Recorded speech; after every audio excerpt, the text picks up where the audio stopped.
cried a river over. Greetings from Castle Goring, from Mickey, Aurora, and from me. I am, without further ado, going to plunge right in. And hopefully we can have a little bit of fun today. My YouTube says, sorry, this is a sincere question, Lady C. The first question made me wonder, what was it that caused Lilibet not to be in the line of succession at birth? And what caused her to then be put in the line of succession?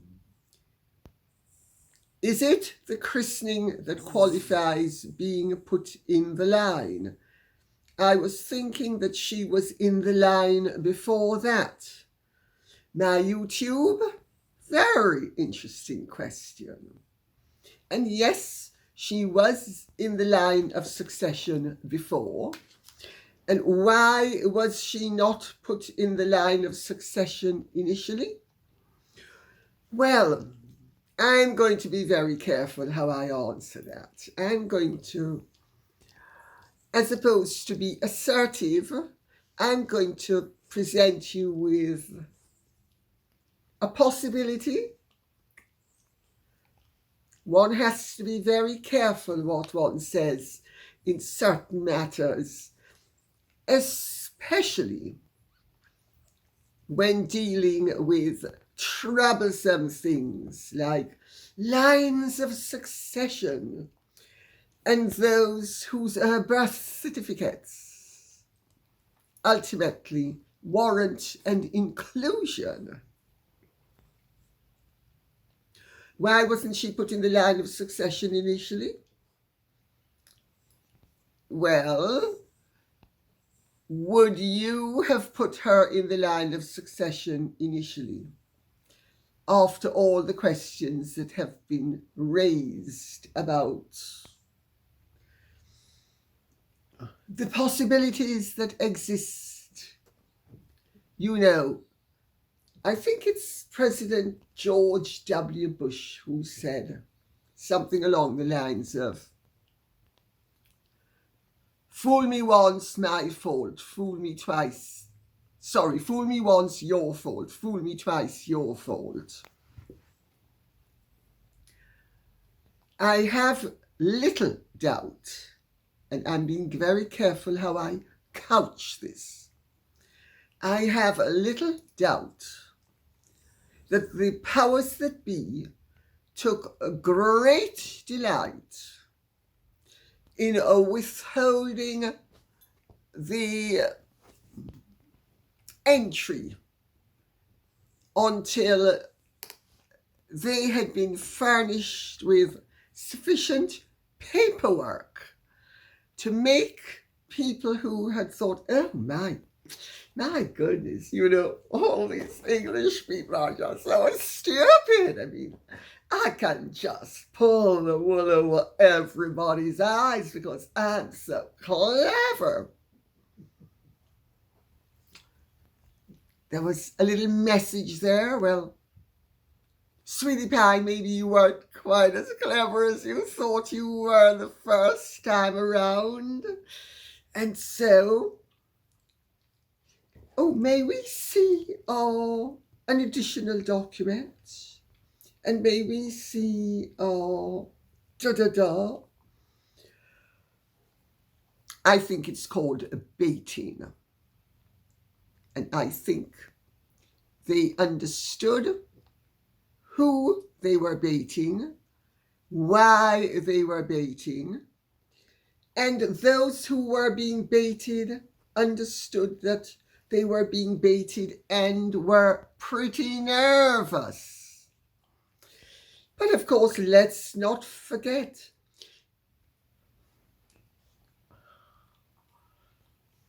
I'm a proud, confident woman of color, and I'm a star of Suits. I'm Rachel Zane, and I know. Slap him once, slap him twice, slap him again. And because I know my way around the law, I know that when the law says that you've got to put my sweet little pumpkin in the line of succession, even though you rarely hassle me and give me sleepless nights, ultimately as long as the paperwork's there. And remember, Meghan comes from a world where one of the favourite sayings, as I know from a fraudster by the name of Rothschild: serve papers, serve papers, serve papers. So, I think they were playing with her. I think they were playing with him. And I think they, being Harry and Meghan, have been playing with fire. And it was a teensy-weensy bit of a shot across the bow. But you see, the authorities have to go by the law. They have to follow the book. And I'm sure Rachel Zane certainly knows all about that, you know. I mean, Rachel Zane, let's remember, is deep, deep, deep in bed with a fraudster the whole time that she's on Suits.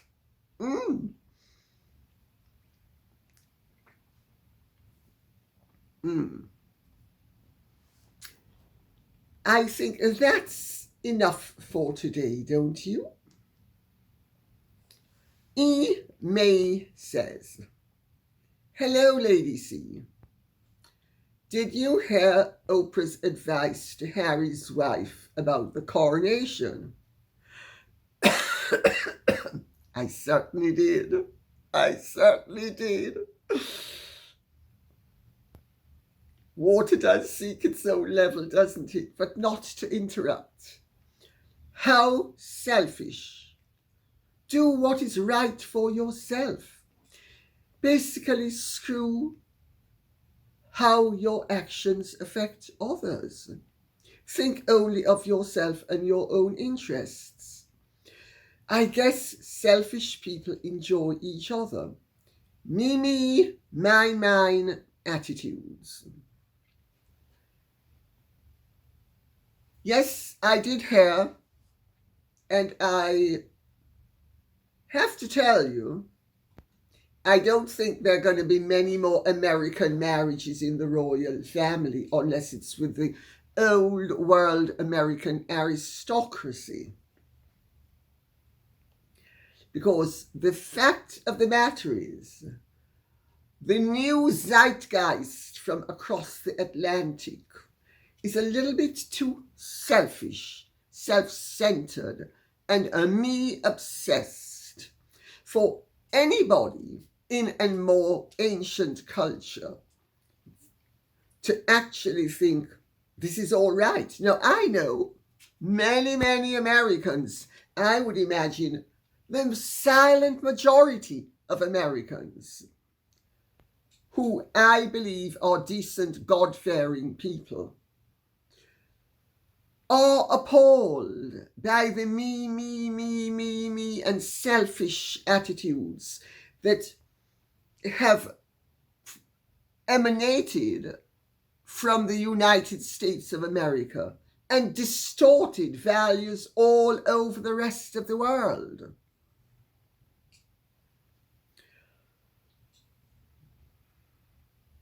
You know, Oprah is nothing but a cheap and vulgar hustler. I've said it before. I have no time for Oprah, and never did. Not after her people tried to blackmail me into appearing on her show when it came out of Chicago, because I had given my word to another show, and they threatened and told me if I didn't dump the other show and behave dishonorably, and jump on Oprah, Miss Big Oprah's bandwagon, that they were going to never ask me again.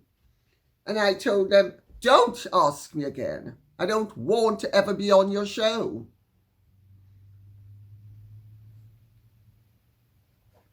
Low. Low, low, low. Do what is best for yourself. You're supposed to do what's right. You're supposed to do what's good. Do what's best for yourself. You talk about the politics and the philosophy of a rampant selfishness.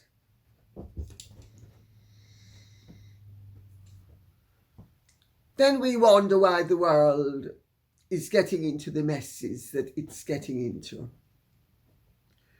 When it is led by people with such profoundly shallow points of view and so profoundly antisocial philosophies. Because if you think of your self-interest, not your enlightened self-interest either, just your perfunctory self-interest first, you are selfish.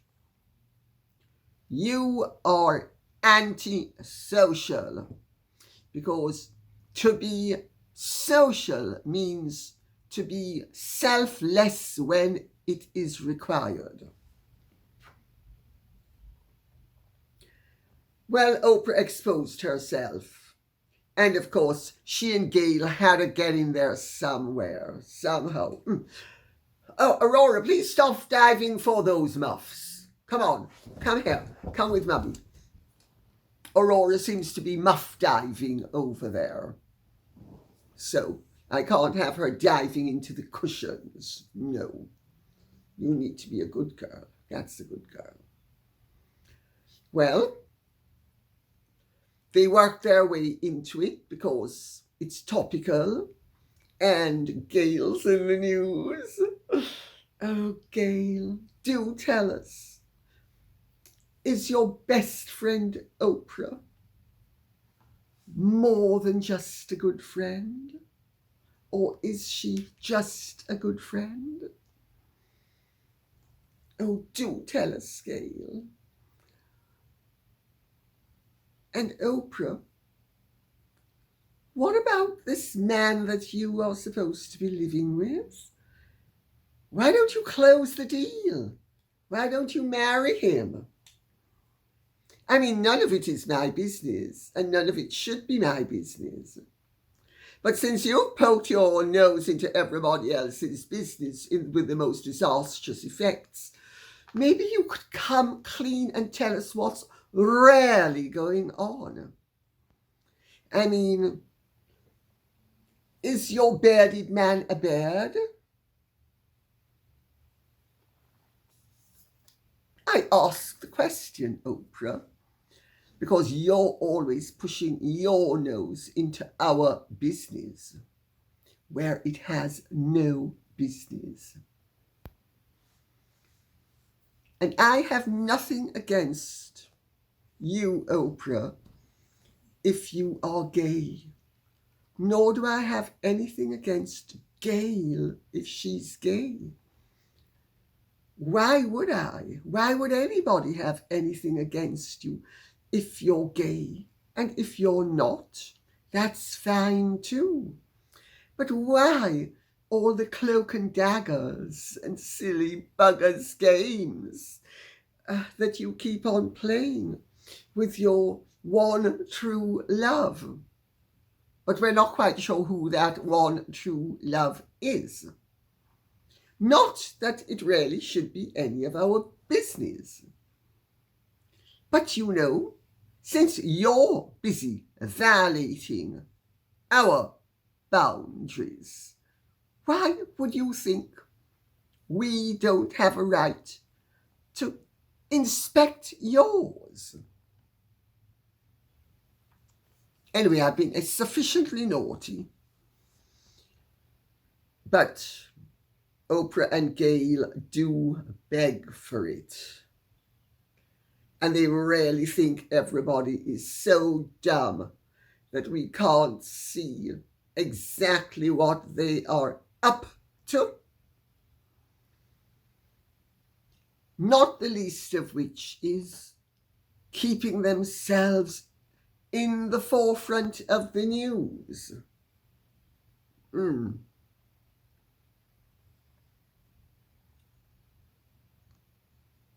Tarot Corner of Dew says,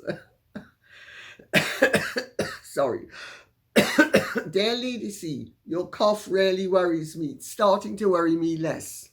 Thank you very much. I hope I'm turning the corner. I sort of think I am.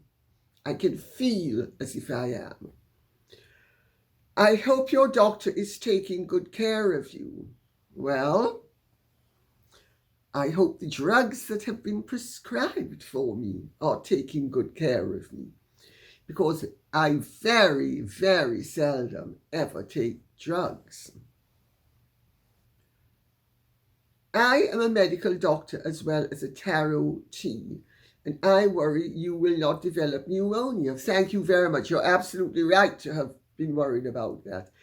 I think that has been the worry, but I think, knock on wood, I'm on the road to recovery. Regarding Sarah Ferguson, I have a feeling she knows Meghan much more than she lets the media know. And she knows Meghan from the time she was Eugenie's friend and doesn't like her. What do you think?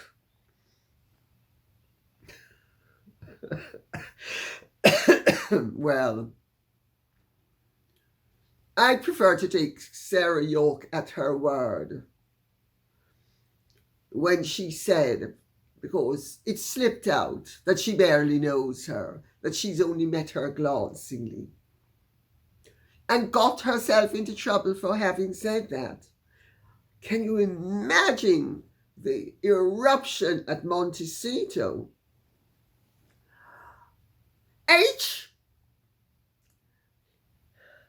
That cousin's of yours mother, she's cast doubt on our lies. Sorry, I meant our true stories about how we met and how I curtsied to that old woman. Sorry. Her Majesty the Queen.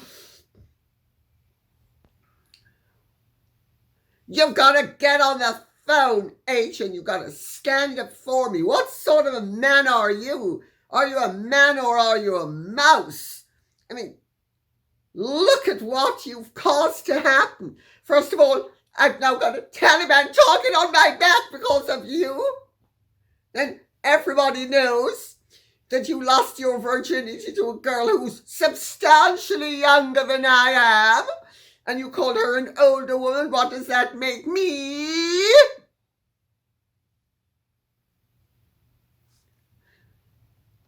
And now that stupid Fergie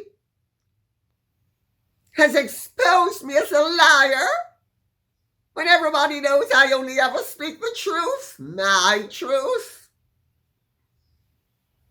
Well, you better make sure that she puts it right. Otherwise, no BJs.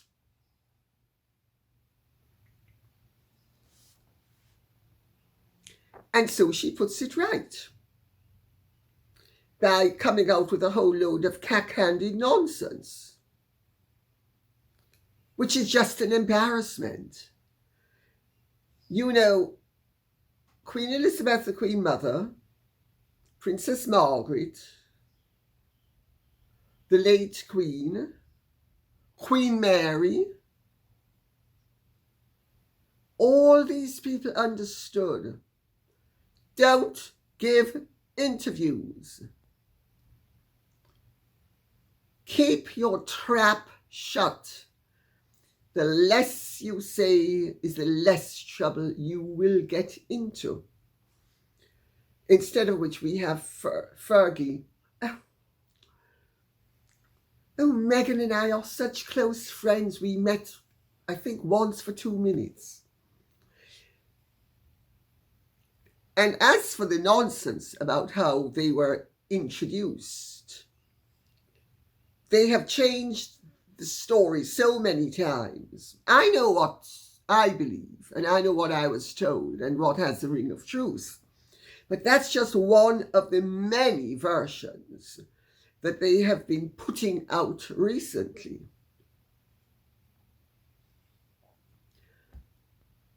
My understanding is that Sarah York is very family orientated, which is to her credit. And she is, because she was abandoned by her mother when she was a little girl. Sarah York has more chips on her shoulder than Meghan Markle has fake substances up her nostrils. I'm referring to rhinoplasty stuff as well.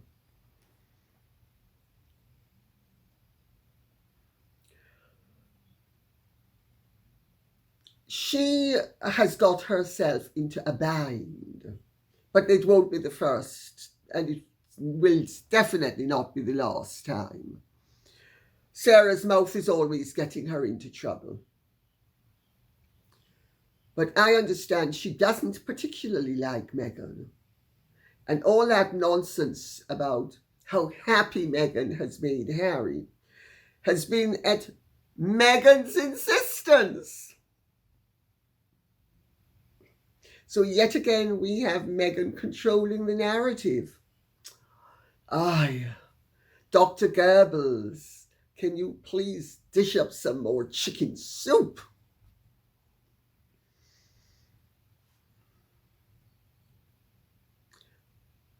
The possibilities for farcicality are regrettably proving to be endless.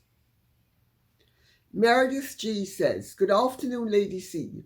The journalist Matt Taibbi, I don't know how it's pronounced, it's not a name I'm familiar with, labelled the organisations involved in online censorship the Censorship Industrial Complex during his testimony in front of Congress. Sorry, about his coverage of the Twitter files.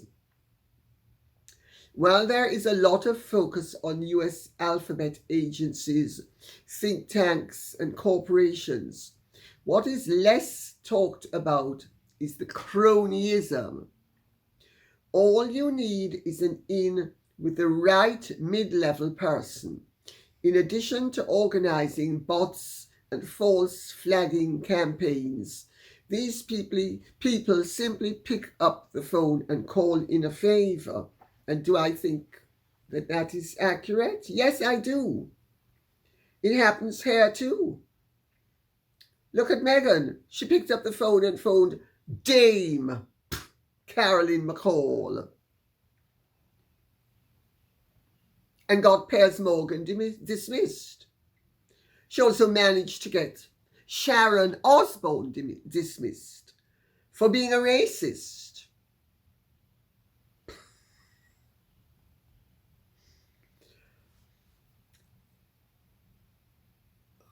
We have a corrupt, rotten system in place. Gratis, those who desire to censor us. And they are the ones who have put this rotten, corrupt, destructive system in place. So you have a situation where a wannabe celebrity like Meghan Markle employs people to create bots to make her popular. So she has X million followers, or however it works, when in fact there may be a handful of people who are just replicating. That's what bots are, isn't it? Then somebody says something that they don't like, excuse me, it's not true, Meghan, that the sun rises in the west. It rises in the east. Dame Caroline, it's Meghan. I'm so sorry to have to bother you again, but you know I'm really suffering here in California, and I think I might be pregnant again. And I don't want to have another miscarriage. No, I don't. And I'm going to have another miscarriage if I'm not careful, because I'm almost sure I'm pregnant. And in fact, I just discovered I'm definitely pregnant. And I'm going to have a miscarriage if you don't stop all those people who are harassing me. And that's what she does across the board. And she is but one of many. These are cynical people.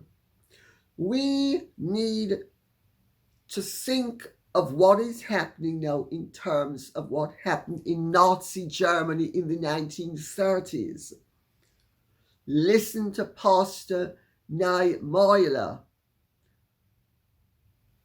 Talk, protest. Don't be silent. If you are, first they came for the socialists, then they came for the communists, then they came for the homosexuals, then they came for the Jews, then they came for the Seventh-day Adventists, etc., etc. And finally they came for me, and there was nobody to protect me, because I had remained silent while they were mopping up everybody else. The whole thing is deeply chilling and very frightening. And Matt Taibbi, I understand his evidence was on the nose. Why do we need people telling us whom we can like and whom we can't like? Why do we need this? Why do we need them telling us what we can think and what we can't think? What is an acceptable thought? What is an acceptable presentation? For instance, I'm going to use a small example. All this nonsense that has happened recently about people of colour. Of colour is the genitive of the noun. Coloured is the adjective of the noun. It's the same wretched word. Why can't we say coloured? Coloured, coloured, coloured.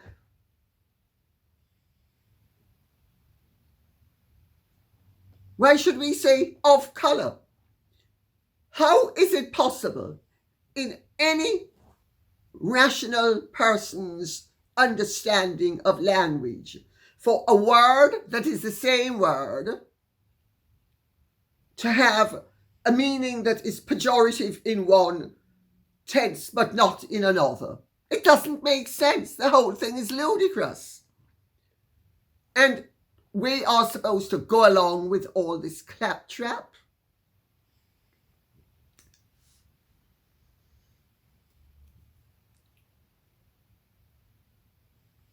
You in America have freedom of speech protected by the First Amendment. You need to make sure that your congressmen and congresswomen and senators understand that whether you are Democrat or Republican, you don't want to be muzzled. And they had better take that into account, failing which you will withhold your vote from them. let's see how quickly that gets them into high gear.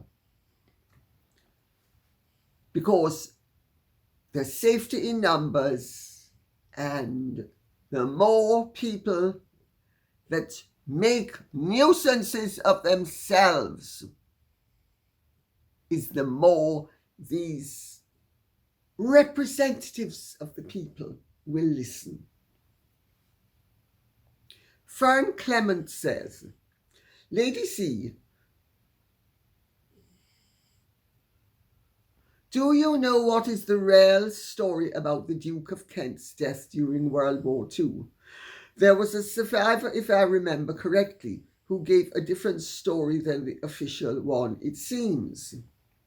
I'm afraid I don't know very much about it, and I do not recall that there were any survivors.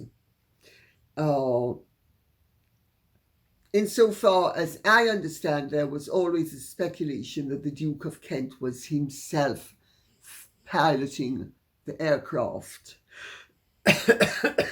But that seems to have been only idle speculation.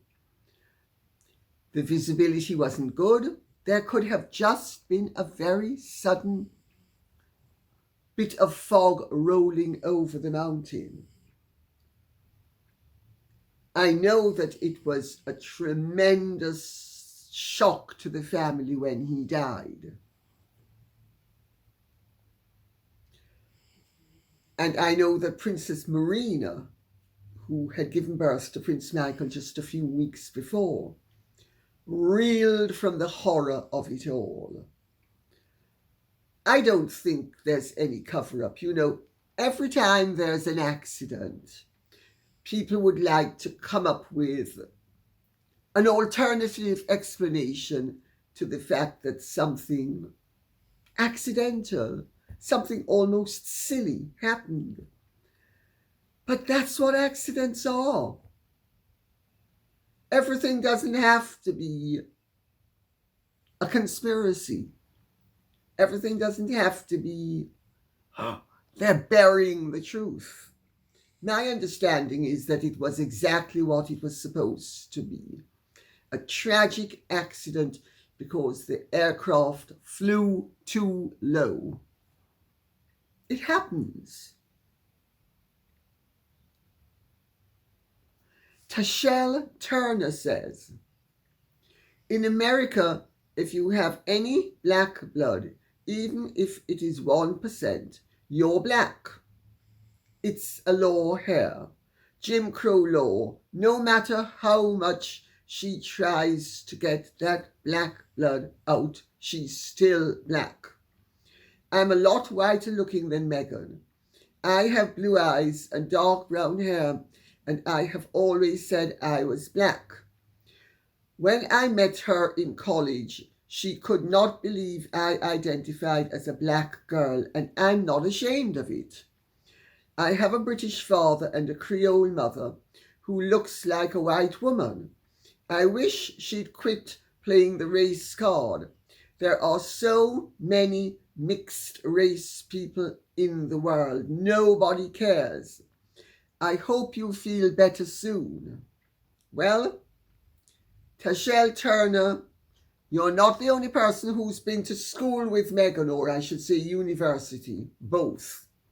Who's been educated with Meghan, who's got in touch with me to effectively say what you're suggesting, which is that Meghan did not identify as a woman of colour.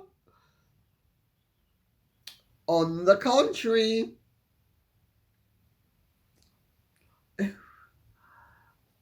I've got all this exotic Maltese blood, you know. I'm Mediterranean. That's why my skin is just very slightly kissed by the sun. Well, of course, the fact of the matter is she has such rotten skin that it is indicative of something else that was going on, because all those unsightly, what she would like you to believe are freckles, they're not freckles. They are a very unsightly form of a skin condition that some people suffer from, and we can't condemn her for that, but we can for pretending to be something that she isn't. And yes, you're not the first person who's been to school with her who's told me, to university I should say, that they were really surprised that she almost tried to talk them into passing for white. But then again, I suppose, Coretta King, you're not white? Come on. Just say that you went to Italy last week and got a tan. Be resourceful, like me.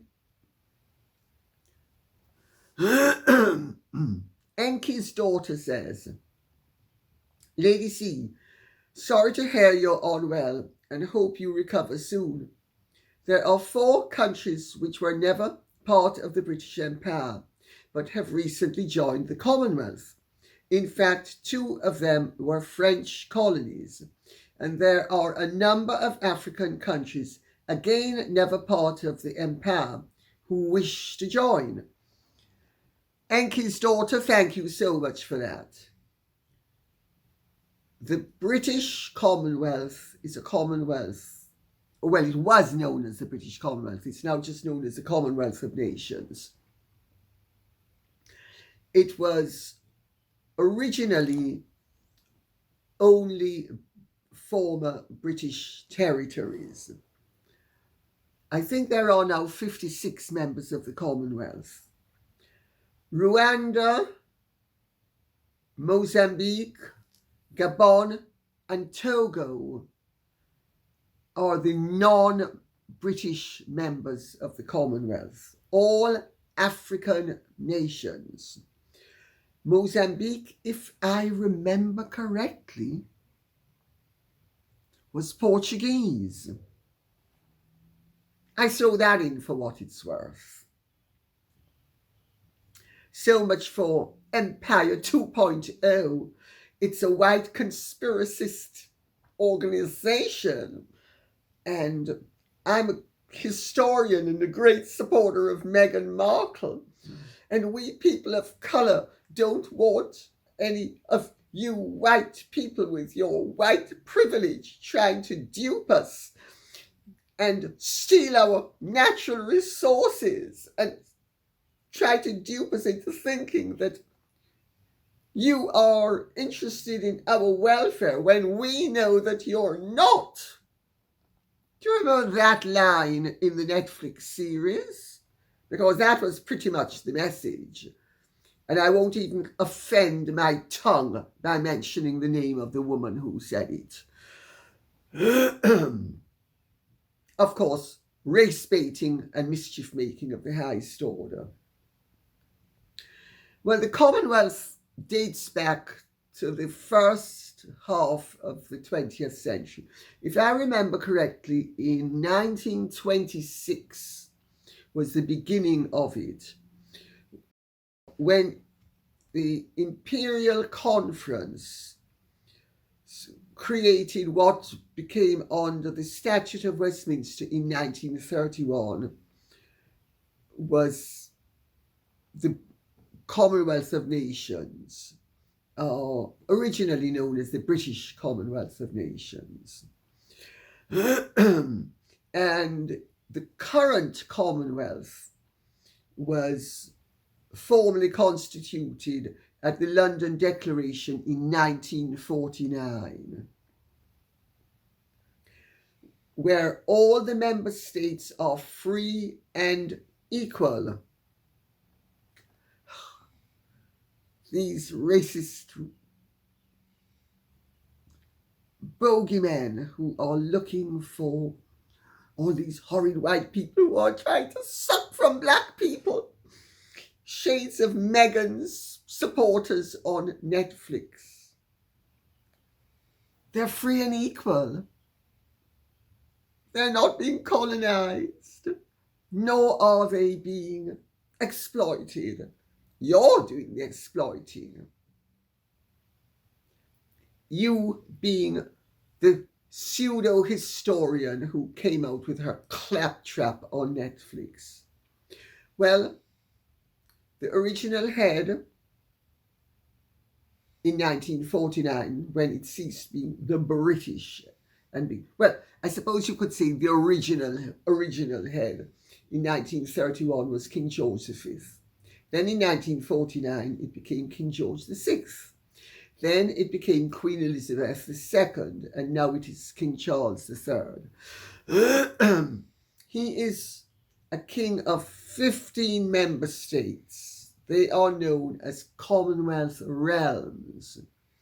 36 other members are republics, and five other of the states have different monarchs.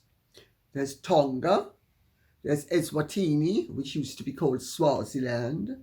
There's Malaysia, which has a rotation of sultans, and every few years, I think it's every 5 years, one of the sultans becomes king of Malaysia. There's Lesotho, which is in South Africa and landlocked as well. And there is Brunei, where the Sultan of Brunei is the head of state. The Sultan of Brunei is a friend of the British royal families.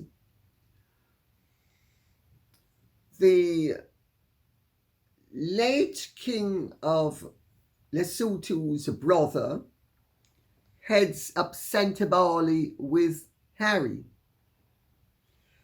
Malaysia has several sultans. Eswatini has one king and the Queen Mother.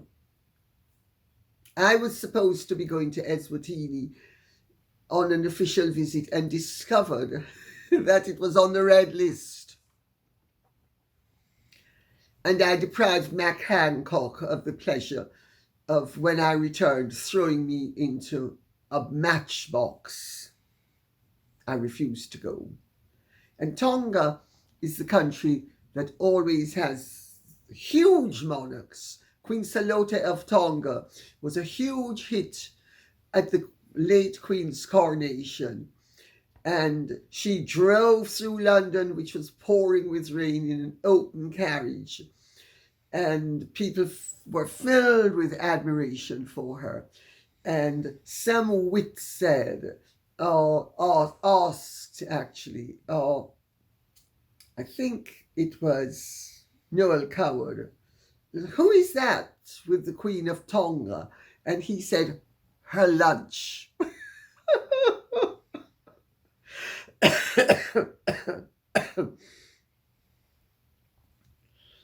She was a huge hit, Queen Salote. And on that note, I'll say thank you very much for listening. I hope this has been of some interest to you. If it has, please remember to keep the questions and comments coming in. This cannot be done without you. Really. Okay? Thank you so much. God bless. Goodbye. And if you have enjoyed this, please like, share, subscribe, press the notification bell, and take good care. God bless.